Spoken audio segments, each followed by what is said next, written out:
但追查事件真相，掌握证据变化。观众朋友你好，欢迎持续加入新闻大白话，我是主持人谭一文。节目一开始来介绍今天的特别来宾，首先是退役中将帅化明，主持人好，各位观众大家好，还有耶鲁政治学博士郭正亮，大家平安，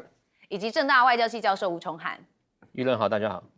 好，观众朋友们，持续带大家来掌握一下这个英国跟中国大陆之间的关系哦，因为现在算是这个破冰了，尤其施凯尔到了中国大陆这边当然是先到北京哦。那现在也传出了好消息哦，因为他29号跟习近平会晤了是80分钟，那会后施凯尔也向媒体记者表示说，我们双方在 Whisky 关税还有赴华免签等多项的议题交流合作上面取得了实际的进展。那后来英国首相的办公室也特别证实说中方已经同意放宽签证的规定。好，那到中国大陆停留30天之内的英国公民都可以获得免签入境。好，那这当然对于外交上面就是一大捷报了。好，那当然施凯尔访中我们看到英方也公布了10项协议，那尤其是 AZ 砸了150亿美元投资。好 ，AZ 大家应该很记忆犹新，因为在疫情期间AZ 算是蛮突出前面几个先有这个新冠疫苗的。好，所以 AZ 就是英国的药厂，叫做阿斯特捷利康士。好，在2030年之前要在中国投资150亿的美元。好，那要扩大药品生产跟研发规模，深耕旗下的第2大市场。那我们也要关心到习近平这边怎么说呢？其实他也特别讲了4个字，其实就说把中英之间的合作大有可为，潜力要转化成大有作为他小小换了一个字但是这个想法感觉又更扩大了。那施凯尔的社群媒体也发了影片说会谈非常成功，所以接下来他访完北京之后要去的就是上海，希望拓展更多的机会。好，他在脸书上面发影片说跟习近平的会谈很顺利，那要去上海继续开拓这些发展机遇。好，我们来听听施凯尔怎么说中国。We had a very good, productive session with real concrete outcomes, and it was a real strengthening of the relationship, and that's in the national interest because, of course, there are huge opportunities here in China. It's the second biggest economy in the world, and that's why we've got such a big business delegation. A lot of the discussion was about how we open up access for those opportunities. We did have a good meeting, and a long meeting as well. We had the formal parts, we had some informal parts, and then we continued over lunch, and a very good constructive meeting with real outcomes. 好，你仔细看它的背景是在北京故宫当然这也有一些讯号存在，但是我们要关心到施习会之后，这也被问到说习近平是否有回访英国的可能性。施凯尔的发言人怎么说呢？他说此次访问的目的是在重塑跟中国的关系，要使其不再处于冰河时期，对英国人民跟英国政府都是有利的，所以并没有直接回应，也没有排除任何的可能性。好，那我们也看到了，现在这个施凯尔访华也让人民日报有报道，说各国对中国理念的作用跟认同是进一步的上升。那这充分的说明，动荡的世界真正需要的不是实力逻辑跟利益计算，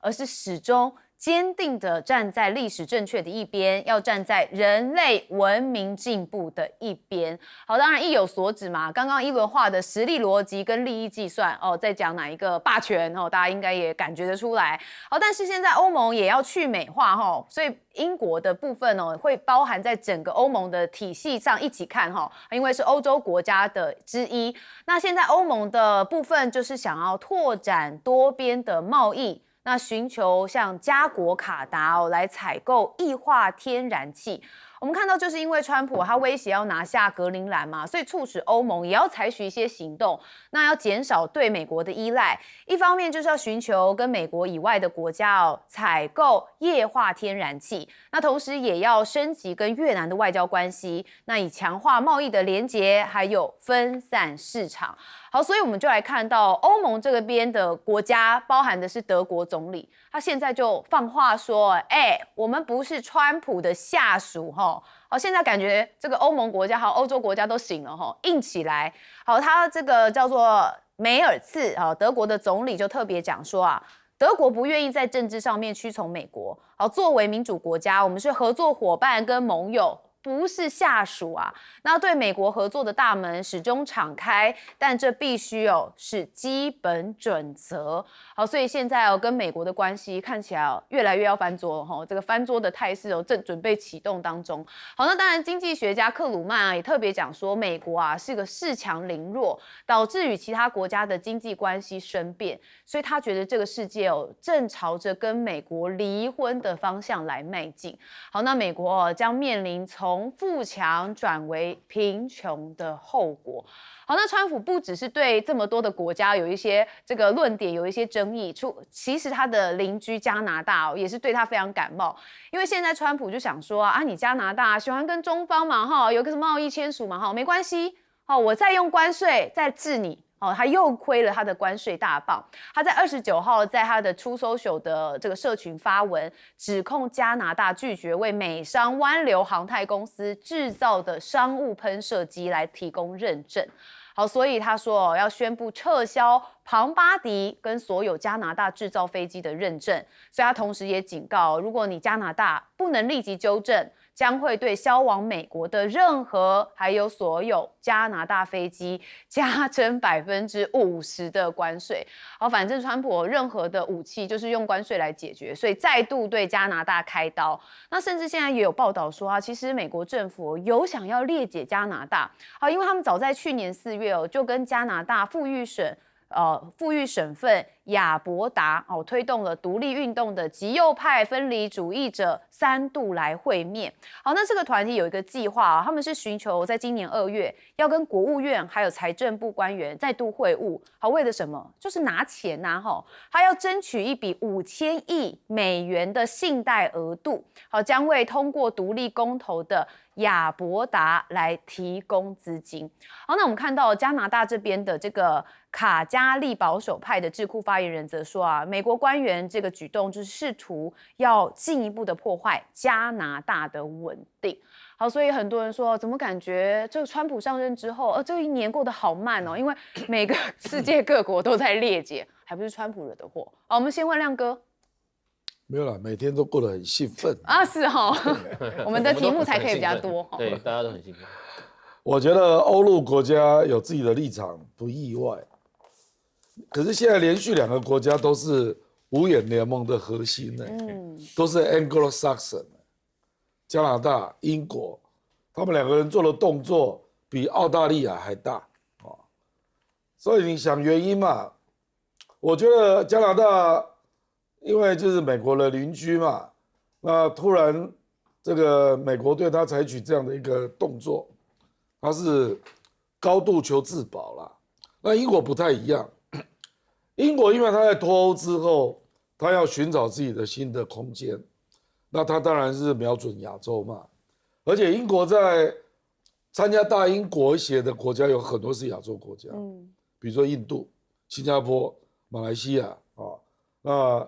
以前还有缅甸泰国也是讲英文的所以他当然要搞定香港跟中国嘛。而且英国目前坦白说，制造业很多也外移了啦，它最强的就是金融服务业。所以事实上，斯凯尔到北京跟上海，他带了企业一起去其实英国的金融业去访问香港，其实这个才是未来的重头戏啦。为什么要特别访问香港？我认为中国大陆，坦白说，这个世界上金融业做的最顶尖就是英国跟美国了。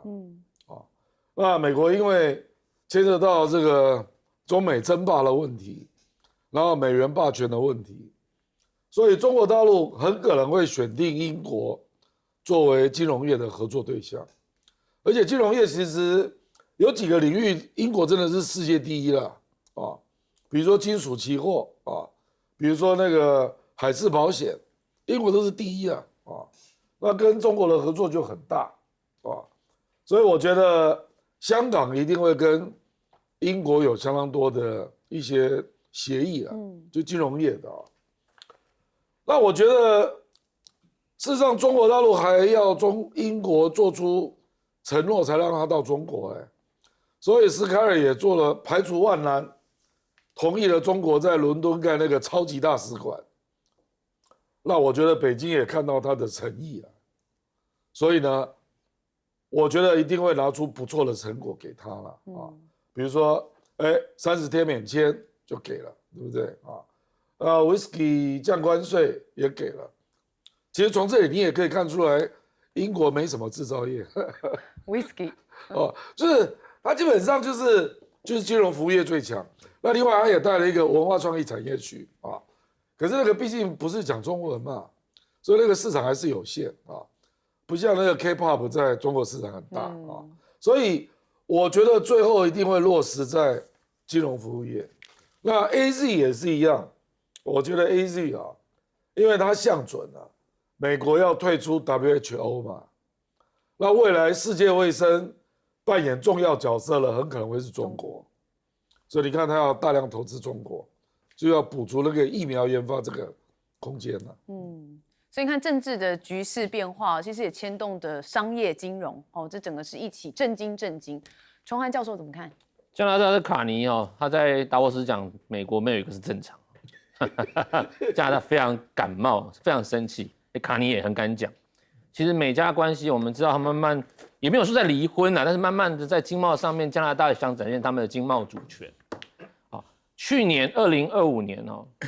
美加的贸易额掉了10%，从70% 到67%，掉了10%，史上最低美加的贸易额那这个美国在去年8月把这个对加拿大关税从25一口气提到35，贴铝50% 的关税，川普很狠对他的这个不是他要你当51州，他要用关税来治你。那加拿大也不是省油的灯他说好。你要这样玩可以，我们去找第3条路。所以卡尼在达沃斯讲了嘛，我们要第3条路，我们要找出新的道路嘛，对不对？所以他去找中国，他拜访了中国之后，49000台 EV， 我们讲的电动车有6.1%的关税，这比杜鲁道时代的关税低很多啊。杜鲁道那个是100%中国汽车的关税啊，所以卡尼敢做，他要证明给川普看说，你要玩这个可以，我们会另谋出路。好，那如果是这样的话，我们可以看出非常有趣的是。卡尼除了对中国之外，他其实不是只有走中国，所以我们说他是在做避险，蛮明显的经济上的避险。他过去6个月已经跟12个国家签订不同的条约包括了印尼啦接下来还有包括什么，跟中国也签了，跟 EU 卡达今年可能要跟菲律宾还要跟印度，他要去印度他也要会去厄瓜多跟东协的几个国家那当然还有南追共同体，所以。卡尼在这个全世界找生意伙伴的态势蛮明显的，但是呢，我们在讲说卡尼想找这个所谓的全世界除了美中之外的第3条有没有可能？John Mearsheimer 讲了一句话，他说：“坦白讲，这世界还是由2大强权 G2 来制定规则，美国制定一套川普他要的规则，中国用所谓 BRI 或者是亚投行这一套规则你会被迫在这2边选边站，要第3条路可能有点难。这是 John Mearsheimer 米尔斯海默讲的那如果是这样的话，我们看有什么样征兆呢？其实有个征兆蛮明显的。其实如果大家仔细看，在美加墨协定，接下来他们要今年要开始 review 重新审查，里面有个非常有用的条款，叫做反非市场经济国家条款。简单讲，就是这3个国家，你只要跟任何非市场经济的国家签约，像中国签约，你给他 MFN。其他2个国家有权什么审查，或者他不高兴就退出美墨加条款就变成双边。所以呢，这一点川普也是在虎视眈眈说，你敢跟中国签任何协议，你试试看，我们美墨加就不要玩了。所以卡尼也在重申，他说加拿大跟中国现在要签的不是全面性的经贸的我们讲贸易条约他试图要留一点余地，包括他在经济上，他在安全上面，其实还跟美国还是有一些。瓜葛跟所谓的牵连在里面，我看五眼联盟也好这些东西，我想加拿大跟美国要完全拆伙还是有点难。好，将军怎么看？我说英国跟美国是很长远的军事联盟关系，也是凡是有战争的时候，英国是他的铁哥们。但是川普讲了一句话，让英国很不高兴。他说：“我们盟军打仗的时候，你们都躲在后面，这把英国的退伍军给气疯了。”所以川普后来不得不改口，因为商业上有政经分离的现象。你今天川普切断了所有的贸易链，那英国当然要找出路，各位想想，英伦就3个岛，既没有矿产，也没有什么农产，它就是要靠出口贸易。刚刚亮哥讲的，它世界金融它是有一席之地。第二个制药啊，大部分的药材在中国的材料，它的药厂跑来开发生产。各位啊，药品是一个很大的收入啊。COVID-19， 台湾卖口罩都不晓得卖了多少钱。所以这个问题啊，英国是这样找，加拿大呢？加拿大就比较甘苦一点了。加拿大因为跟美国实在接得太紧密了，72%的这贸易量要转嫁到别的国家是有点难的，所以他在呼吁你美国要摧毁联合国的那个机制嘛，那我们就中等国家要联盟，也是大家要找自己的生路嘛，没有哪个国家能忽略自己经济上的这个收入跟 income， 所以你看英国跑去找香港，为什么找香港？香港被英国经营了很多年了，关系也很深，连香港的法律啊都是比较啊，你看他们的法官还戴个白头发呢，那个假发，所以香港又刚好是中国这么大的福地的一个向外这个贸易的一个窗口，以前外号就叫东方明珠了，那代表他这个无论是做生意的软体啊，做生意的这些技巧，香港是比大陆还强。现在深圳是慢慢起来，但是讲这个金融上面讲香港还是一个很重要的一个进出口的一个地方，所以川普这样搞法，你想想看，朝令夕改，一下100%，一下50%，一下20%。我请问你是投资人，你敢在他这个规定之下去投资吗？头洗一半，抽都抽不出来啊！工厂建一半又不对了。投资人最敏感，对不对？投资人最聪明了，所以中国大陆逮到这个机会，你看每次这些国家到北京去访问，都带了一个很庞大一个商业贸易团，事业团，哎，就在那里接头嘛，有生意可做就做，没生意可做至少留一个空间嘛。所以，川普有点自绝于全世界了，只顾眼前抢到那点钱。所以将来的后果不见得是很光明，你想想他的美债也是跃跃欲试，马上就要影响到他。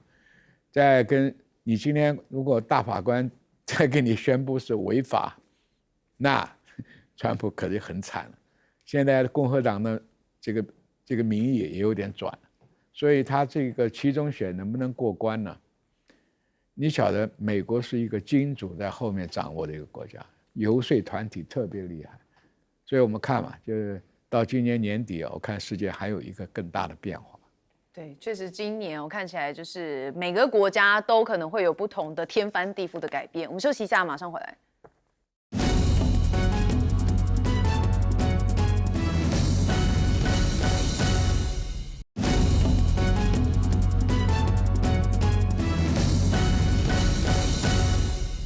中东的烟硝味又开始了吗？因为有人认为就中东的战云幕布。好，我们先看到就是伊朗现在紧张升温所以我们这个美国的战争部长赫格塞斯也特别讲说啊，无论川普总统对伊朗做出何种决定，美国军队都会准备好执行任务，要确保就是德黑兰当局不会发展核武的能力。好，就在这同时其实欧盟也拍板了，要把革命卫队列为恐怖组织。好，这让伊朗的外交部长蛮不爽的说这是欧盟的重大战略错误。好，当各国都在努力避免区域爆发全面战争的时候，哇，你欧洲却忙着煽风点火。甚至我们也看到伊朗的总统也有特别喊话，说伊朗从未这个发动战争，但是也不欢迎任何的冲突，但是伊朗不会允许在谈判的过程当中再次受到威胁或攻击，所以会坚决的捍卫国家跟人民。那伊朗的副总统也是喊话，说伊朗不会主动挑起战争，但是一旦战争被挑起，将以坚定立场进行自卫。但是这战争的结局不会由敌人来进行决定。好，也就是说他们不会主动但是如果战争真的发生的话，他们也有准备，好，意思就是这样。所以我们也看到，确实有一些讯号存在，包含的是无人机，说这个伊朗的传媒报道说，相关的无人机根据最新威胁形势跟经验来研制完成，分属了打击型、攻击型、还有侦察型以及电子战型多个类别，那就可以摧毁海上、空中跟地面固定还有移动的目标。那另外就是大家也从这个航班追踪的网站来进行捕捉，那就是发现有一架伊朗的高层专机正飞往莫斯科。好，那从德黑兰起飞的话，目标是直指俄罗斯的莫斯科，而且就正好传出说哈米尼拟定一个逃俄的备案，所以大家就觉得好像有一点点这个讯号在这个混乱之际无疑是触动了这个国际社会的敏感神经，所以有人认为难道他们的最高领袖也准备要逃跑了吗？好，那美国如果动手的话，其实很多的中东盟友蛮担心的我们看到，因为传出川普现在就是在准备当中，恐怕就是对伊朗要来动手了。好，但是呢，我们知道在这个区域蛮多就是富含油的国家。好，所以市场对于美国可能会攻击伊朗，也就是伊朗是石油输出国组织当中最大的原油生产国之一，那进行一些干扰全球原油供应的忧虑升高的影响。好，所以国际油价马上就反映了29号净扬3%，那攀升到了5个月以来的新高。那甚至中东的盟友就赶快反对美国动武很担心苦果他们要自己吞因为从波湾国家到土耳其地区的官员都普遍认为，作为美国长期盟友，同时也是多处主要美军基地所在的波湾国家，非常担心一旦情势升高，那恐怕会变成伊朗报复的第一线目标。那沙烏地阿拉伯、卡达、阿曼跟埃及他们都已经去向华府游说反对向伊朗动武。好，就有消息人士说你美国或许只是扣个扳机但是承担后果的是我们所以千万不要冲动。但是大家还记得吗？去年其实这个伊朗的部分也被美国采取一个午夜重锤的行动。当时经济学人也有认为说原本觉得去年6月放话伊朗2周的宽限期，就没想到3天就突袭了德黑兰。所以现在看起来是不是有可能也会有一些不同的进展？好，那因为川普称有意谈判嘛，那经济学人认为恐怕就是虚晃一招因为现在川普觉得没有什么事情他做不到的。好，那当然美国的部分，我们看到 ICE 连杀2个人，全美都怒了。那现在把边境沙皇霍曼，也就是白宫边境事务的主管进驻当地来作证。好，那霍曼就说，联邦移民执法的行动不完美，那 ICE 不会弃守使命，已经下令拟定人力缩编的计划，将会留在明州，直到问题解决。好，那也看到美国国会的预算办公室发布了最新估算报告，说美国政府在美国多地部署了国民警卫队的计划今年可能耗资的是超过11亿美元，比去年总支出是翻倍的。好，但我们也看到这一次像是前几天发生的，就是37岁男性护理师普雷蒂参与反对移民执法的抗议活动当中，遭执法人员压制，而且开枪击毙。这在美国讨论度很高的原因，就是因为川普共和党他的立场长期这个政党都是支持拥枪立场，但是川普又讲说他觉得不认为普雷蒂是杀手不喜欢有人开枪，但是也不喜欢有人带着威力强大、装满子弹的枪支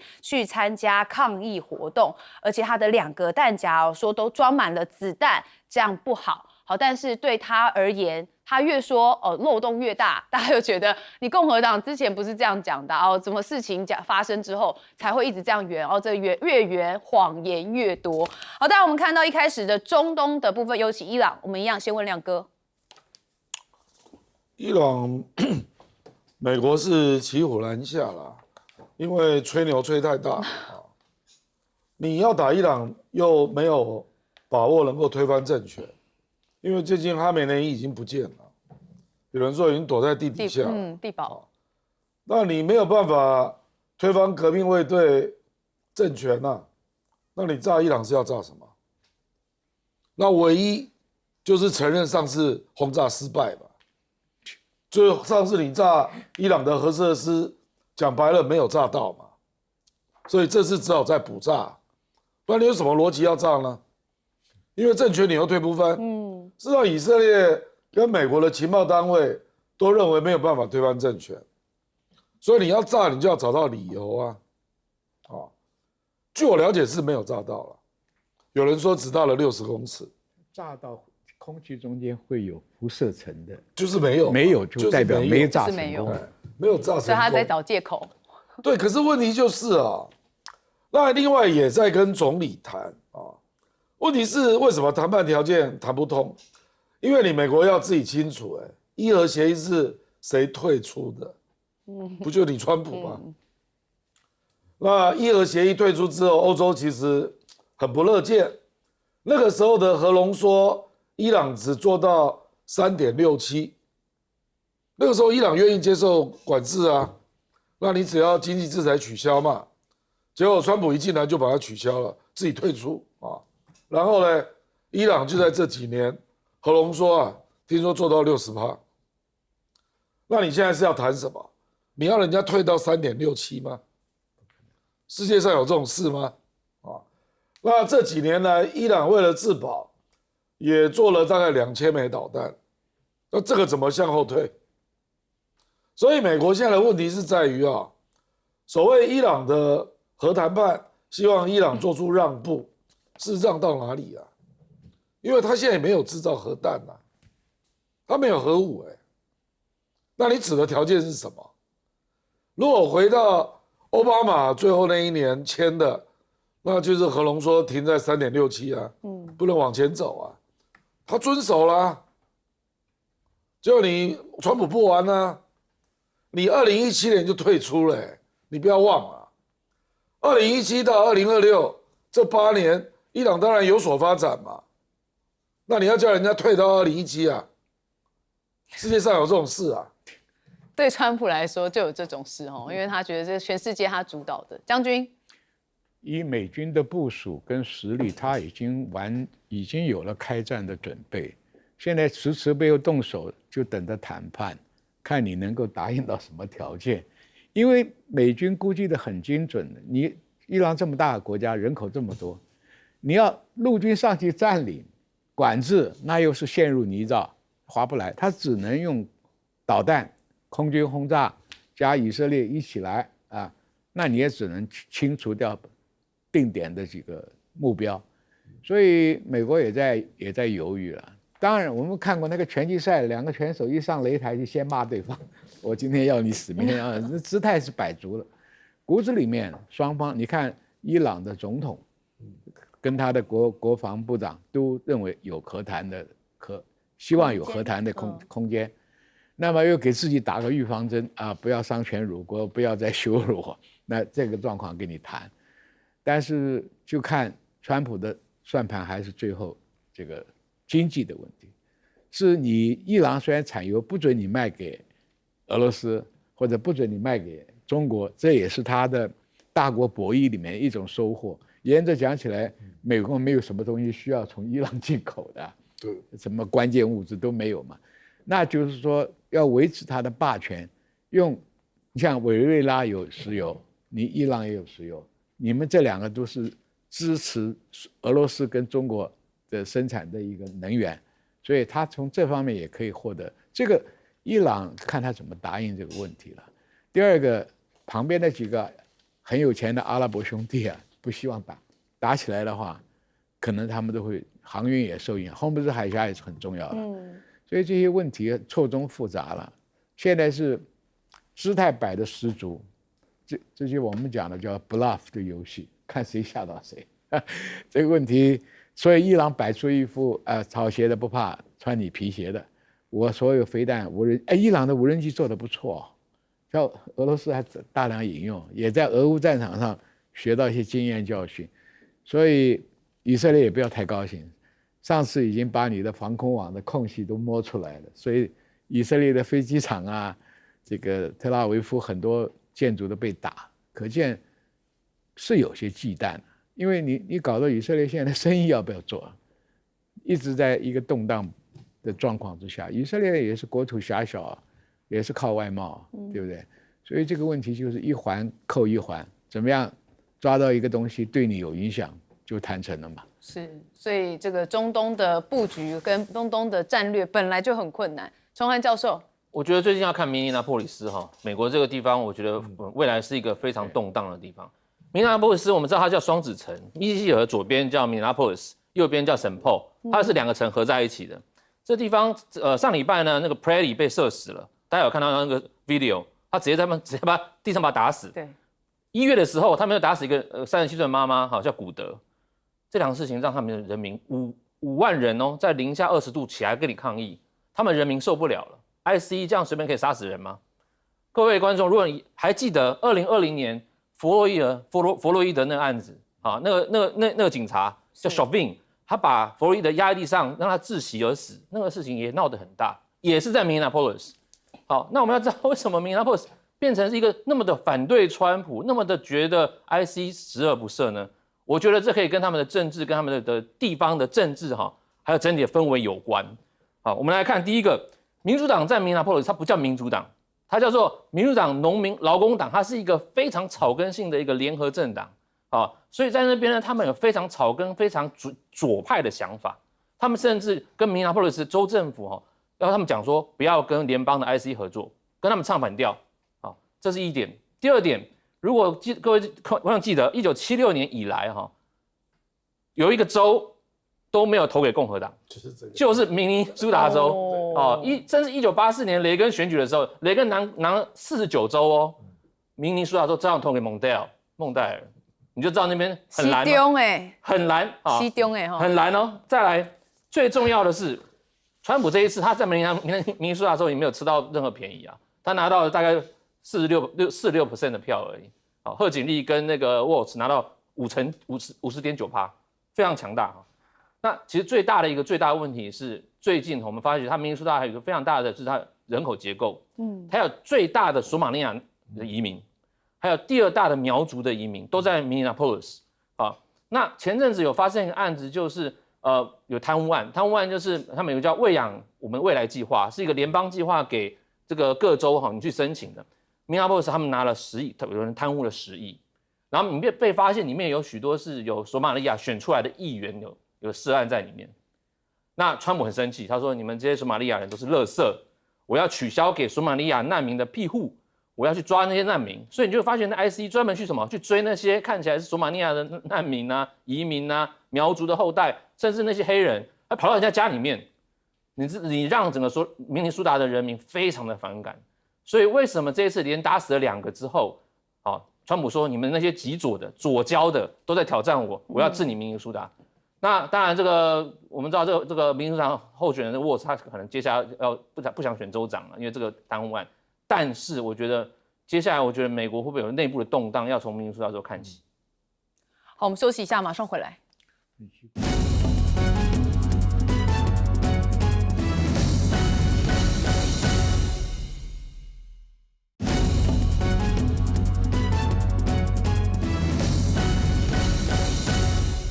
好，我们持续要来关心到亚洲这边的局势，因为看到的就是高市早苗哈，因为他现在已经解散了众议院，2月8号马上就要选举了哈，所以看到日本的前任、现任的官员，还有政治分析的人士认为啊，如果是日本首相高市早苗领导的自民党取得压倒性的胜利话，中国可能就会考虑跟日本重启对话。好，大家记得吗？高市早苗在去年11月7号的时候有发表涉台言论，这让这双方的关系降到冰点，目前还是持续。中方希望日方要收回涉台言论，但是日方也就是高市早苗始终没有做这件事情。但是现在有人分析这选举恐怕就是一个转捩点。好，那当然我们也看到了前日相鸠山由纪夫。好，他说高市早苗的涉台言论不能再让他继续担任首相，所以呼吁选民下个月投票的时候要以此予以考虑，那就这个问题来判断高市是好是坏。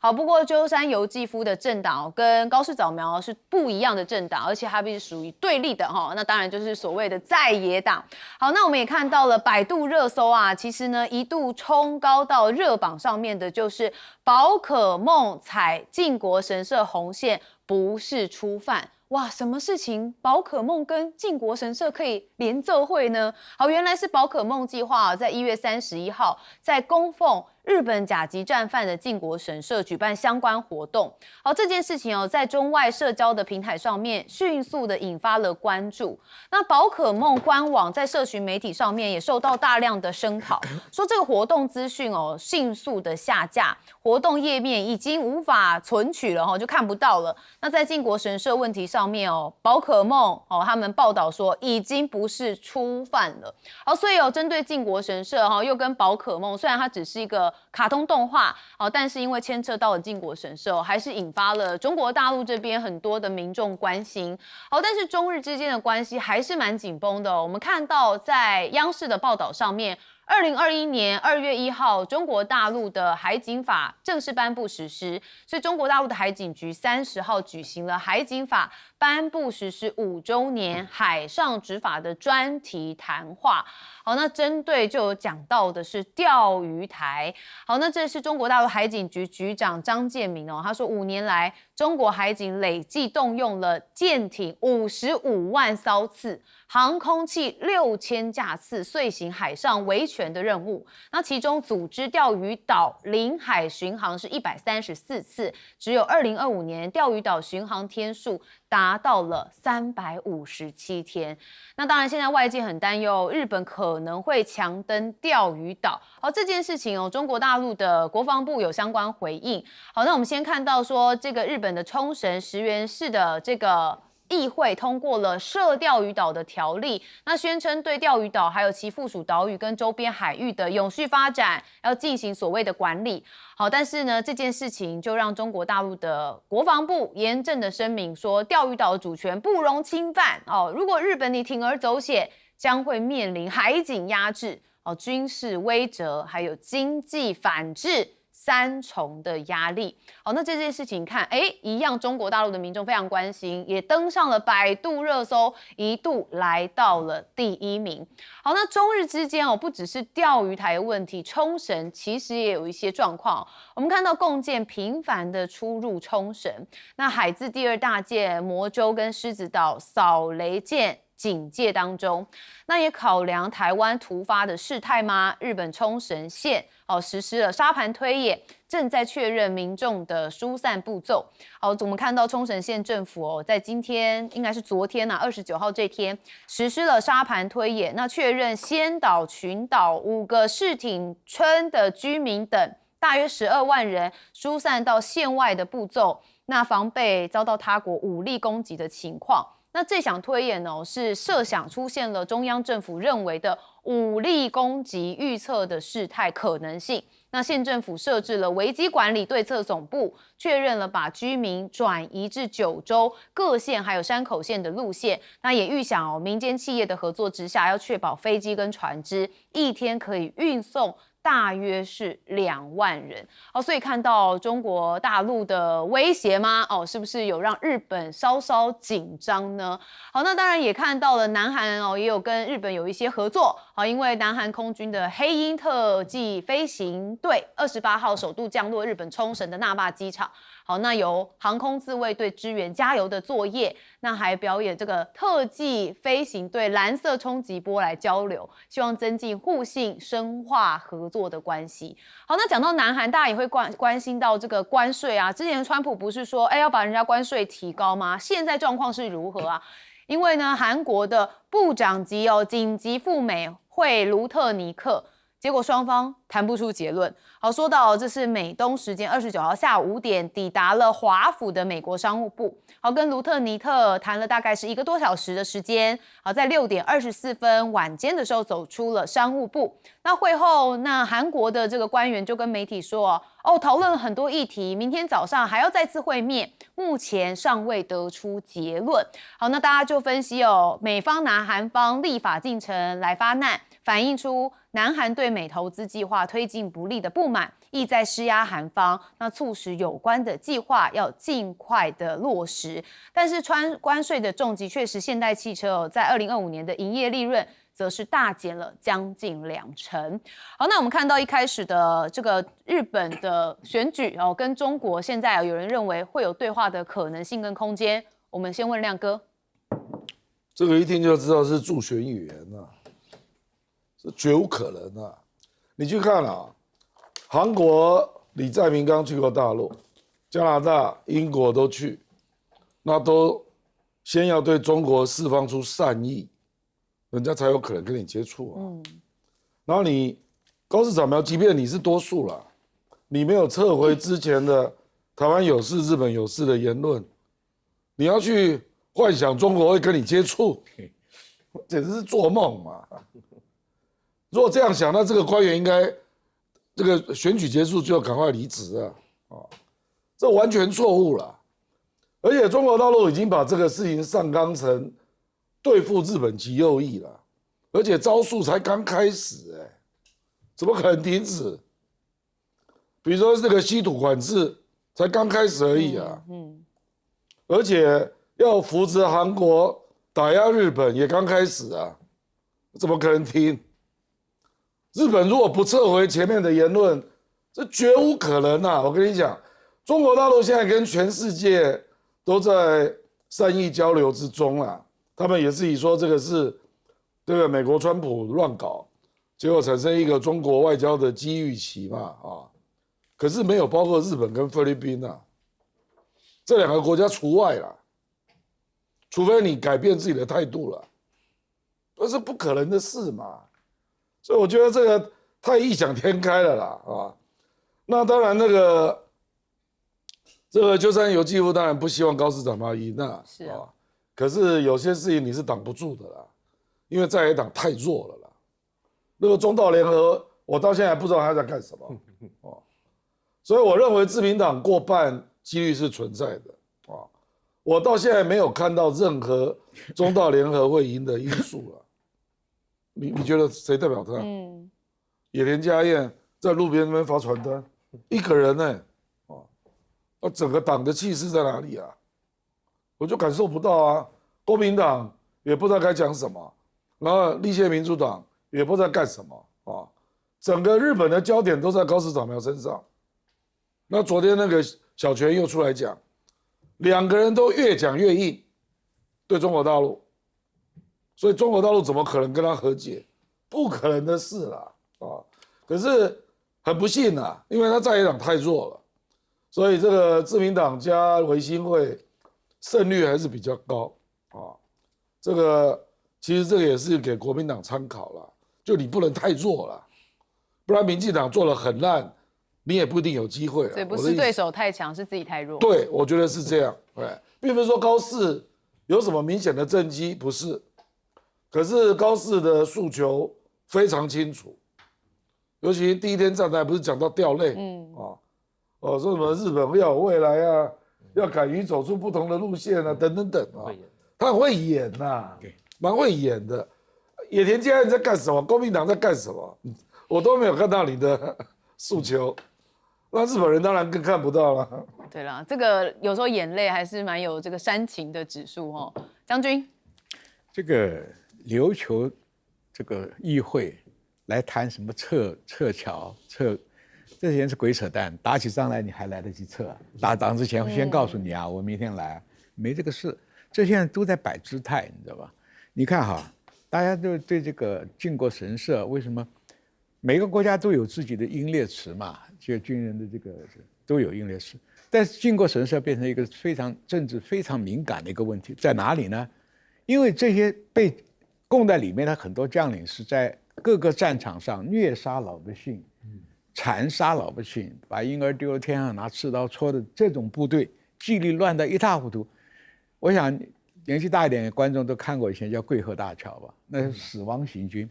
对不对？菲律宾美军的投降的部队也有死亡行军，对不对？所以中国大陆现在就把南京这个大屠杀、什么照相馆这些资料，731这个活体解剖，拿人当这个白老鼠，这种才会造成整个东亚国家对靖国神社是很敏感的，韩国就是，中国就是，对不对？其他菲律宾都有印象，所以这个问题啊。高市早苗是靠这一个所谓爱国这个演得很透彻，还掉眼泪了，国家正常化了，这个还有的还想入世界五常，这个野心太那个了。所以这个问题啊，